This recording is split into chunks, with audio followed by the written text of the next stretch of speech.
Në dokumentarin e parë në lidhje me ruku, gjithashtu ju keni pasur rast të shihni 3 germa të rënjes së fjalës sema, sin, mim, ain në dritarën time se çfarë simbolizojnë me kuptim Kur'an. Që ta kuptoni rëndësinë e kësaj sema në semja Allahu liman hamida, keni patjetër ti shikoni dokumentaret e mia. Një nga një, ku jap informacionet të mjaftueshme nga Kurani në lidhje me këto 3 germa, sin, mim, ain. Kur ngriteni nga rukuja në këmbë dhe thuani semja Allahu liman hamida, me dëgjem i përgjigjeni Ilahut,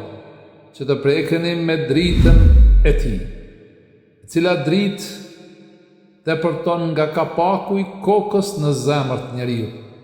pasi që në qëndrim të vertikales njeriu simbolizon qiellin dhe jo tokën e kokave heliocentrike të Homo sapiensave të fesë së Bagdadit në shqiptari. Normal keni me qesh, pësa ta janë për me qesh me ngjyra në teatrin, në tyra absurd, janë si valtaret greke në xhezme të Ataturkut, që shëtitën në për studio televizive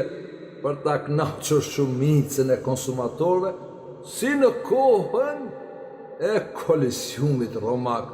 ku dëfreheshin me opium dvenës kuqe, duke i parë gladiatorët në podium pak para rënimit, shkatërimit të Romës. Vini rej, ngone zonin, fjallën, mos i shikoni shumë ilustrimet, sepse unë ilustrimet i baj në xham, vetëm sa mua bo ma të qartë juve, dhe mos me lënë dë një mullah me manipulu me lotë krokodilin e emër të shkollave të softa të sekteve të tyre mbi emblemën tonë, feja e shqiptarit është shqiptaria.